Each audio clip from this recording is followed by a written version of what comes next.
Me llamo Alina, tengo 25 años, pero empezaré por el principio. Me casé pronto, cuando tenía 17 años, mi marido era 2 años mayor que yo. Fue mi primer amor del instituto, al menos eso creía yo. Sí, había afición por él, incluso pasión al principio, y luego se convirtió en costumbre. Mi marido me llevaba en brazos, me sacudía el polvo, me cuidaba cuando estaba embarazada, así que me mimaba.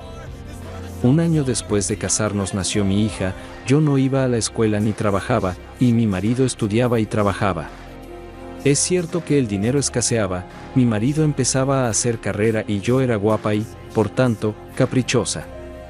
Aparte de cuidar del bebé, no hacía casi nada en casa, lo hacía mi madre y no le gustaba. Empecé a fastidiarme de todo, de la casa, de la familia y de mi marido.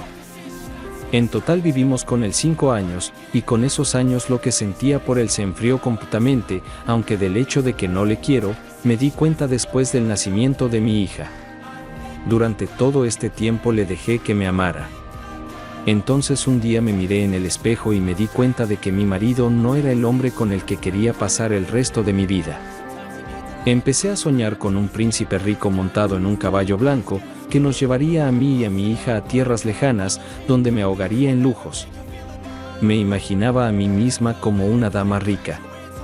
Por supuesto, mi marido no era alcohólico ni barquero.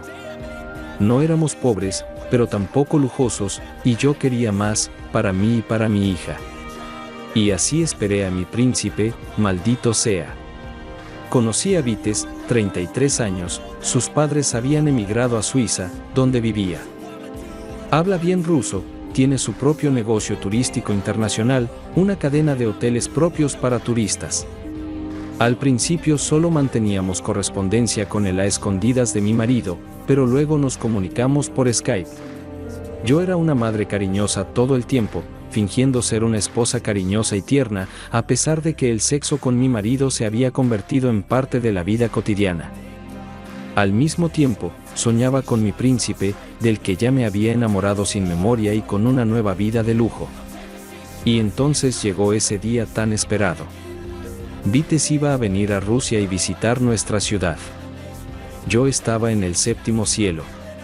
Lo único que me asustaba era la conversación que iba a tener con mi marido, porque él me quería.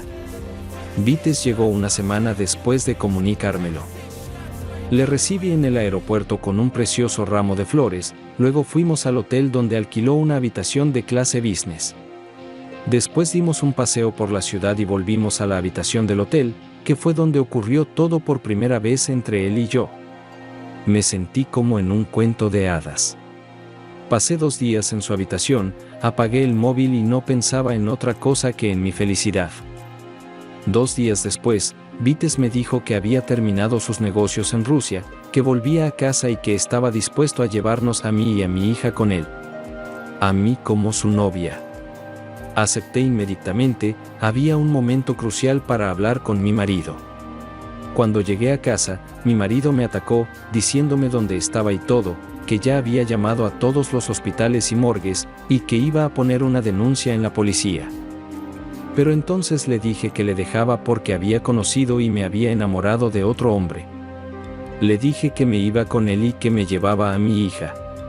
Cayó de rodillas y lloró y me suplicó que pensara, pero me pareció tan patético en ese momento. Le dije que no se humillara, que no se avergonzara, sino que aceptara las cosas como eran. Lo único que tenía que hacer era dar su consentimiento por escrito para que su hija se fuera al extranjero. Me dijo que si yo lo decidía, podía irme, pero que no me daría a su hija. Hice un berrinche, le llamé perdedor, que por culpa de sus estúpidos celos y su resentimiento privaba a su hija de un futuro brillante. Entonces empecé a convencerle de que no estaba privando a su hija, que ella podía venir con él de vacaciones y él podía venir a visitarnos, incluso estábamos dispuestos a pagarle el viaje, que no iba a privar a mi hija de su propio padre. Se hablarían por Skype todos los días, pero mi marido era reacio. Volví con Vites y le conté todo entre lágrimas.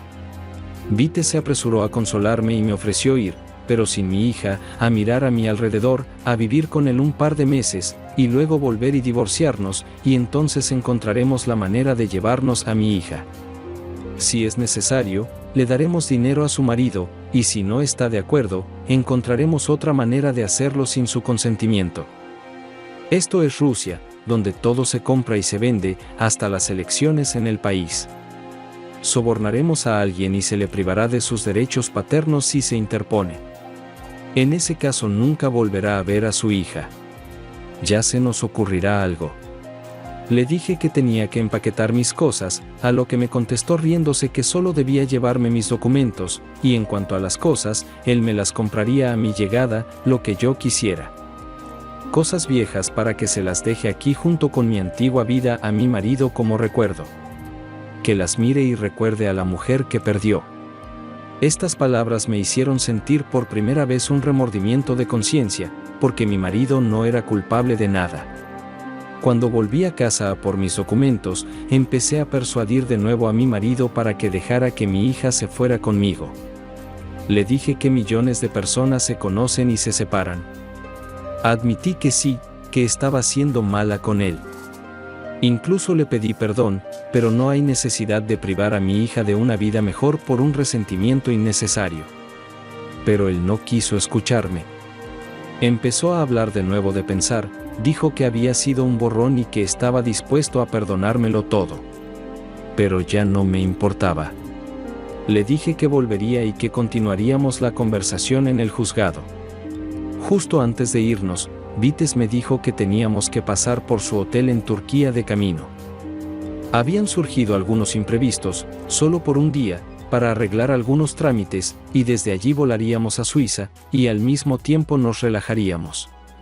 Me alegré. En Turquía nos registramos en el hotel, nos recibieron y nos llevaron a nuestra habitación, su habitación privada, según me dijo, con champán y un desayuno ligero. Abrió una botella, sirvió copas y dijo, por una nueva vida. Después del champán me sentí mal, se me nadaban los ojos y me desmayé. Ese fue el final de mi cuento de hadas y el principio de una auténtica película de terror. Me desperté en una habitación sin ventanas, completamente desnuda en el suelo, sin mi teléfono ni mis documentos. Al cabo de un rato, entraron 3 tipos de nacionalidad eslava y me felicitaron por mi llegada. Empecé a gritar y protestar, llamando a Vites, y me dijeron que no conocían a ningún Vites y que ahora yo era de su propiedad. Entonces me golpearon y abusaron de mí. Esto duró 2 días, en los que me tuvieron en esta celda completamente desnudo, golpeándome, maltratándome, apuñalándome con alguna porquería. Todavía tenía una mala percepción de la realidad de lo que estaba pasando. Al principio pensé que era solo una pesadilla. Y luego que había muerto y me había ido al infierno. Pero estaba equivocado. Era solo un honor, y el verdadero infierno me esperaba más adelante. Estos tipos entraron y me llevaron a la ducha, me hicieron duchar, luego me echaron algo de ropa y me exigieron que me vistiera. Luego me llevaron a una habitación donde estaba sentado un hombre de unos 45-50 años de etnia sureña y me informó de que a partir de ese momento yo era carne, que mi vida estaba en sus manos y que a partir de ese día trabajaba para él. Me preguntó si tenía idea de para quién trabajaba. Más tarde supe que ese mismo Vites, o como se llamara, formaba parte de un grupo de correos que entregan chicas guapas para la prostitución, no solo de Rusia, sino también de Bielorrusia, Moldavia, Polonia, República Checa y otros países. Las atraen con el pretexto de un trabajo, una carrera artística o, como en mi caso, una vida nueva, hermosa y fácil. Y luego las venden en burdeles. Aunque hay bastante gente que quiere ir, no les interesan las drogadictas ni las chicas pasionales. Eligen a las limpias y guapas, y no les importan las casadas. Así que cuando protesté diciendo que no me prostituiría, volvieron a pegarme. Y luego me pusieron fotos de mi hija en la cara y me dijeron que si me negaba a trabajar, si intentaba huir o suicidarme, había gente suya en mi ciudad, conocían mi dirección. Me encontrarían y rehabilitarían a mi familia. Luego me obligaron a llamar a mi marido y decirle que había encontrado la felicidad, que tendría mis propios hijos, que ya no me interesaban ni él ni mi hija. De nuevo me recordaron a mi hija, preguntándome si realmente no la necesitaba. Hice lo que me dijeron. Mi marido me dijo que no volviera a llamar y que olvidara el número de una vez por todas. Al mismo tiempo, este tipo me dijo que si era inteligente, obediente y hacía un buen trabajo, me darían una buena prima. Lo que siguió fueron 6 meses de infierno. Me vendieron como ganado en el mercado, la intimidación, la humillación y las palizas se convirtieron en la norma. Varias veces me quedé embarazada, aborté y luego me esterilizaron a la fuerza y ya no pude tener hijos. Las clientas eran en su mayoría solteronas, sádicas y cabronas, a veces incluso varias a la vez. Me dolía y me daba asco pensar en ello. Al cabo de 1 año y medio conseguí separarme, gracias a la casualidad. Un cliente mío, un hombre mayor, me recogió, me dijo que me parecía mucho a su hija y le conté mis desgracias, me pidió que huyera, pero le dije que no, que matarían a mi familia. A lo que él me dijo convincentemente que amenazar a mi hija era solo una amenaza y un farol. Cuando una mujer abandona a su marido y a su hijo y se escapa con su amante, no es extraño para nadie, así que es poco probable que a alguien le importe un bledo, pero cuando hay violencia física contra un miembro de la familia, pueden salirse con la suya. ¿Y qué sentido tiene hacer algo con mi hija después de que se escape, para colgarse otro problema? No se arriesgarán. En general, me persuadió, y consiguió engañarme y llevarme a la embajada. Y como descubrí en el acto, este hombre era un oficial de reserva de los servicios secretos ucranianos, y comenzó su carrera en el KGB soviético. Me devolvieron el pasaporte, tenía una cantidad normal de dinero que había conseguido ahorrar durante ese año y medio, y volví a Rusia. Pensé que era el final de mi pesadilla, pero no fue así. Había otras personas viviendo en la dirección donde solía vivir con mi familia. Me enteré de que mi marido me dio por desaparecida, pidió el divorcio, vendió el piso y compró uno nuevo, más grande y en una zona más prestigiosa. Se llevó a mi madre a su casa y se quedó con la custodia de mi hija. Me sometí a un tratamiento completo de rehabilitación, primero en una clínica y luego en un sanatorio. Los psicólogos trabajaban conmigo, tenía dinero y aprendí a ser peluquera. Se lo conté todo a la policía e incluso presenté una denuncia, pero me prometieron lánguidamente que la Interpol se ocuparía de ellos. Y entonces localicé a mi exmarido, nunca olvidaré aquel encuentro. Ni siquiera me saludó ni preguntó, sino que me preguntó qué quería de ellos. Nos sentamos en un café durante 3 horas, deliberadamente le conté todo, pero en sus ojos no vi ni una sombra de simpatía o piedad, sino solo frialdad y lástima. Mi marido me dijo que ni él ni mi hija me necesitaban, y que debía volver al panel, donde pertenecía. Le dije que quería ver a mi hija y que legalmente tenía derecho a ello. Me contestó con una risita, así que demándame, sacó un montón de fotografías de su bolsillo interior y las tiró sobre la mesa. Mi benefactor tenía razón, estos cabrones no tocaron a mi hija, pero enviaron fotos de mi marido a una dirección de correo electrónico en la que estoy con clientes. Mi marido me dijo que me las podía llevar de recuerdo, que aún las tiene y en el juzgado, si intento luchar por mi hija, me las enseñará, también que las vea mi madre, y ella tiene un problema de corazón, no sobrevivirá a esto. Además, grabó toda nuestra conversación por teléfono, donde derramé su alma, con la esperanza de perdón, comprensión y simpatía.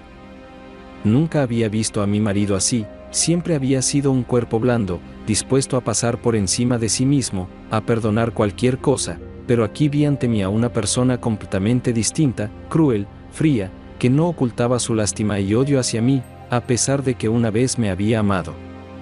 Por supuesto, por una parte le comprendía, le había traicionado, pero había pagado el precio. Mi marido me dijo que no viniera más a casa, o se enteraría todo el mundo, incluso mi hija. Le dijo que yo estaba muerta, que antes de mi traición, yo era una esposa cariñosa y una madre solícita, que la hija me recordará como tal. Mejor que piense en su madre como muerta que como la que traicionó a su familia, huyó con su amante y se prostituyó. Aunque esto último no fuera por voluntad propia. Entonces, ¿qué más da? Intenté hablar con mi madre, pero no encontré ni comprensión ni simpatía. Me dijo que no me atrevería a acercarme a la hija, a la que abandoné, y que no les convenciera de que no era así. Ahora ni siquiera sé qué debo hacer. A menudo recuerdo todos los buenos momentos que pasamos con nuestra familia y con mi marido, cómo fue amable conmigo, pero yo no lo aprecié. Entonces me pregunto si vale la pena luchar. Tengo muchas ganas de ver a mi hija, la echo mucho de menos, y también a mi marido. No juzgo su comportamiento y no espero que me perdone nunca, pero me quedé sola. ¿Qué hago ahora? Me arrepiento de todo. ¿Cuál es el balance final? En este momento estoy trabajando como peluquera en un salón de alta gama. Divorciada. Mi única hija vive con su exmarido y yo estoy en el piso de mi difunta abuela. La madre también vive en casa de su exmarido y no se comunican conmigo. Tampoco me dejan ver a mi hija. Bueno, amigos, ya os avisé de que la historia iba a ser espeluznante. ¿O no? No sé a vosotros, pero a mí me ha costado leerlo, la verdad. No sé si porque es una narración en nombre de una chica, de una mujer, o porque con cada nueva frase me daba cuenta de que, por desgracia, esta historia bien podría ser real. ¿Me entendéis, amigos, verdad? Pero por desgracia, esta es nuestra realidad y no tenemos otra. En cuanto al protagonista de esta historia, espero vuestros comentarios y seguro que una vez más, vuestra opinión es la misma que la mía. Sí, es una situación indignante. Sobre todo cuando leí cómo llamaba a esta familia suya, diciendo que echa de menos a su marido y tal, no pude quitarme una cosa de la cabeza. Y entonces te contuviste de nuevo, no dejaste que tus emociones salieran en forma de palabra roja, y, lo siento, volvamos atrás. Así que eso es lo que estabas pensando, por favor dime, cuando te fuiste a una vida mejor, qué lujo, qué vida mejor para ti y tu hija, por supuesto. Excepto que estoy seguro que ninguno de nosotros, ni yo, ni los oyentes, ni los suscriptores, nadie lo creería.